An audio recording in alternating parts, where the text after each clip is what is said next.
So my name is Namhla, so I live here in the community. So I am from the Eastern Cape, so I was born in the Eastern Cape. I started to live in Cape Town in 2008. Basically came here for better education, opportunities for work, and I would say majority of black people in the cities, this is like home away from home. So basically I work as a guide, something that I love so much, educating people about my country, most importantly about my community. And I say what I love is basically to bring some sort of opportunities back to the community. It's more or less like the work that I do. I know very well that it makes a lot of change in people's life in our community, and especially with the fact that it somehow clears the perspective of townships are dangerous and so on. So yeah, this is what I do, and I say, yeah, it's something I love, yeah. I think I enjoy educating people, most importantly about the history of our community, because I do feel that when people come to our country, or let's say in our city, when they do, for example, let's say the activities like going to Boulders Beach, going to Cape Point and so on, they don't really learn about the history, the reality of our history. And most importantly, I think it's to show people the diversity of our city or our country, because yes, Cape Town is beautiful and so on, but then again, I'd say what people mostly see, which is around the Atlantic seaboard or the city center, the Camps Bay, Clifton, Bantry Bay, waterfront. It's a bit of like a mini Europe, whereas there is the part which is the reality of the country or from the city. So yeah, the townships, which are part of, I believe it's part of the tour when people do, their trip in Cape Town. Yeah.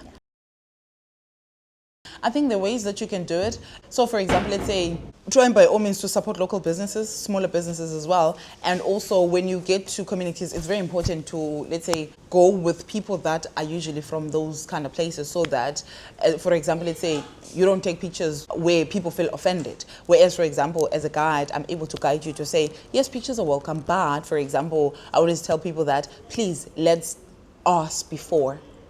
And also, for example, I'd always educate my people that when it comes to structures and everything, it's okay. But then when it comes to, let's say, people, I mean, even if people are poor, but they still need to also have, dignity. So we first educate the people in our communities that we do tours to educate people, and most importantly, we've seen the change that tourism does in our community, especially Langa, because for example, we have a music school, and which was built by someone who came on a tour, and from there they went back to the States, gathered funders, and today we have like a beautiful music school. We've had people like Ed Sheeran coming to our space. Yes, we had people like Pharrell Williams. He came to our space. I saw Ciara and her husband as well coming here. So you can imagine the impact that tourism does. So there has to be education first. So even from the people of the community and to the tourists that come to the community. The education is the foundation of everything. To educate people, this is how you can go about it.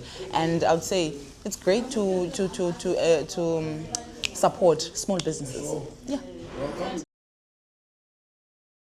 Okay, the way I can describe Cape Town, yeah, it's a beautiful city where people can explore, and also so many activities. It offers so many activities. For example, we have the mountain, we have the ocean, we have the wine farms, we have the people, we have the culture, we have different languages. And I would say known as well as the progressive city in the country. Even people from every part of the country, they either want to live here or they either have a dream to travel to Cape Town. For people that have never been to townships, the unfortunate part about townships, the way they were developed, they were never developed for any progress or like some sort of success, because they were developed during the time of the apartheid for 9 wines. So which also means that yes, we have challenges, but with the young people currently, of course there's like the bad and the good. So yes, you might have heard about the crime, the drugs and so on, but trust me, there's always two sides to it. Yes, there is, but then again, our community, specifically about Langa. So Langa is a beautiful community because first of all, the people of the community take pride of their community. And second of all, people want to see their community, grow, and also to be a different township where everybody can just literally walk in, get a cup of coffee, and be able to buy like food, come to a restaurant, and so on and so on. So I would say it, of course, challenges, but most importantly, our community is pushing growth in terms of entrepreneurs, in terms of like people going to school, not just our township in general. People are inspired to go to school, go to universities, and so on and so on. People are trying to build businesses within their own spaces and also redirect economy into the spaces. So I'm very proud to be from Langa, because it's the first black township, it's the oldest township, and it's also like the safer township to do tours, which makes the community on its own benefit.